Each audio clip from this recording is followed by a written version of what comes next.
Welcome to Man Does Tech, where I solve the problems you didn't even know you had. You begin by confirming prerequisites. Mobile number must be registered with UCO, and you need your customer ID and current Mpin/TPIN for validation. Open the UCO Bank mobile app or net banking portal and log in with credentials. This verifies your identity. Once logged in, navigate directly to the Security or Profile section to change PINs. Make sure to use a secure network and avoid public Wi-Fi. This prevents interception and keeps your credentials safe while you perform the change. Once in Profile, select Passwords or PIN Management and choose Change Mpin. This is where you perform the main action. Enter your current Mpin, then type a new 4-digit or as instructed 6-digit Mpin twice to confirm.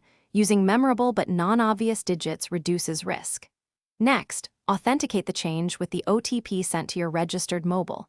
This two-factor step prevents unauthorized updates. After confirmation, the app will acknowledge success. Make sure to log out and test Mpin with a small inquiry or balance check. After Mpin, head to Transaction PIN or TPIN change. You'll enter your current TPIN, create a new one, and re-enter it to confirm. This protects transaction-level security. Then approve with the OTP to your registered mobile. This verifies you initiated the request. Once done, make a small, low-risk transaction or view a secure service to ensure TPIN works.